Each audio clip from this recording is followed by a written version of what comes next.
Hello and welcome to Immunity Part 2. When I left you, we had just started talking about non-specific immunity. Now I want to look at specific immunity, and this is acquired immunity as opposed to cell-mediated specific immunity. Acquired immunity, there are two different ways of getting it: natural or artificial. Natural means you either pick it up or you get it from your mother, so it comes in without getting a needle. In terms of artificial, you're actually taking something artificial. Okay, so when you look at it, then each group is separated into active and passive. In active, you are given the antigen, and then your body will actively combat the disease to produce antibodies. And then those antibodies will then stick around to have immunity. And so you can either get the disease and it will actively produce antibodies, or you can be given the vaccine, which is either a killed or it's killed or a part of an antigen, or it can just be the genetic part of the antigen. But you are given the antigen. Then your body actively produces the antibodies to combat that disease. So that is active. In passive, you are given you're given the antibodies, or you're given something to fight the disease, which would be some sort of foreign antibodies, or in this case, an anti-serum. So if the baby just gets it through a mom, natural, because sucking mom's breast is natural, and you got the antibodies, so it is passive. Artificial, you are given an anti-serum. This is an example of snake bite. You're given anti-snake venom, and then that will fight against it. Okay? Very important you realize natural versus artificial. Natural, you you get it, and artificial, you are injected with it, usually injected, or you can take it orally. Okay, active is antigen, passive is antibodies, and it's already been made up. Okay, so when we look at it,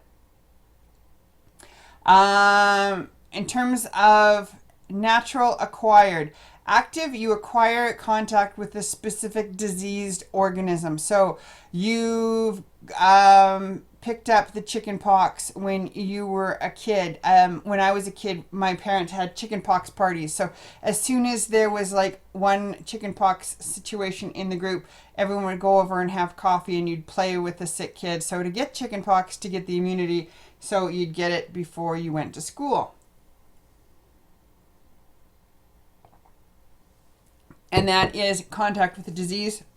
And then there's also passive, transmitted of maternal antibodies through the fetus, which can happen through the placenta, or can happen to the baby, which is through the mother's milk.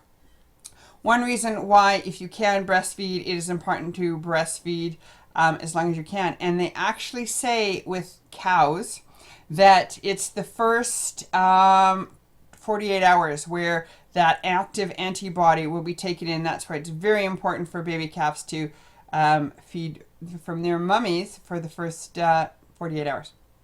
Little known fact. Okay, that is natural. Active, you can come in contact with a vaccine. Vaccines can be dead or weakened. An example is, or similar.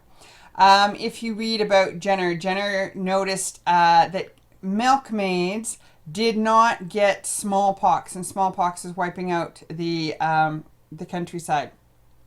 So what he did is he took the pus from a milkmaid smallpox and scraped it into, I think it was his kid, and his kid didn't get smallpox. And so that was a situation where immunity was set up by the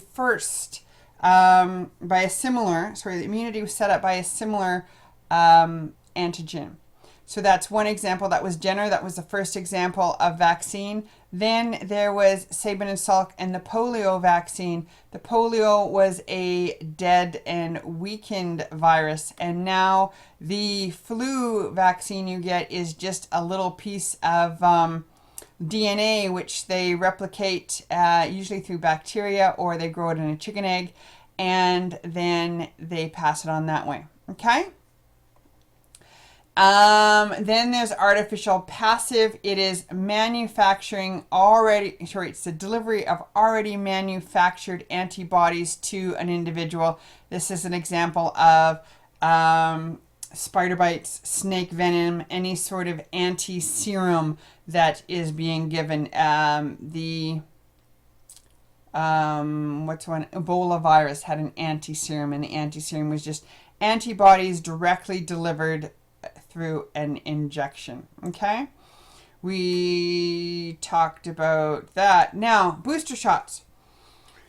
Booster shots are vaccines that have to be given, and most of you had your booster shots. You need a tetanus booster shot every 10 years. When you went through and got all your immunization, you had one shot, and then next month you had a shot, and 6 months later you had a shot, and a couple years down the road you'll need another shot. That's because the immunity, or those memory cells, some of them don't last a lifetime, and it must be specific for a specific virus. Or a specific vaccine. So it depends on the timing. What you're doing is the booster shot will help maintain the antibodies in your blood. Sorry, that should be antigens. Sorry, yeah, antibodies. Antibodies? Yeah, antibodies. Antibodies in your blood. Good. Now, when it comes to immune disorders, there are allergies, which is a hypersensitivity. Autoimmune disease is when the body will attack itself. Immune deficiency disorders, which means you don't have enough immunity to begin with. And there's stories of Bubble Boy. And then there's acquired immune deficiency, which is AIDS. And AIDS will attack those helper T cells. So because you don't have the helper T cells coordinating things, you have decreased deficiency of immunity. Okay, we talked about allergies. Immune system fails. Good enough. HIV, you just need to know. Just different treatments. That's enough. Okay, good. When you're looking at tox, that's a poison. Excessive, meaning work. Ana, life-threatening, and myo is bone marrow. So melanoma is bone cancer. Okay, and that's the end of that. Please, if you haven't done so already, watch The Magic Doctor. It is the first video there. It is a cartoon, and it's actually kid friendly, so take your kids, have a cuddle and watch it. It's about 20 minutes, and that's the end of immunity. Bye.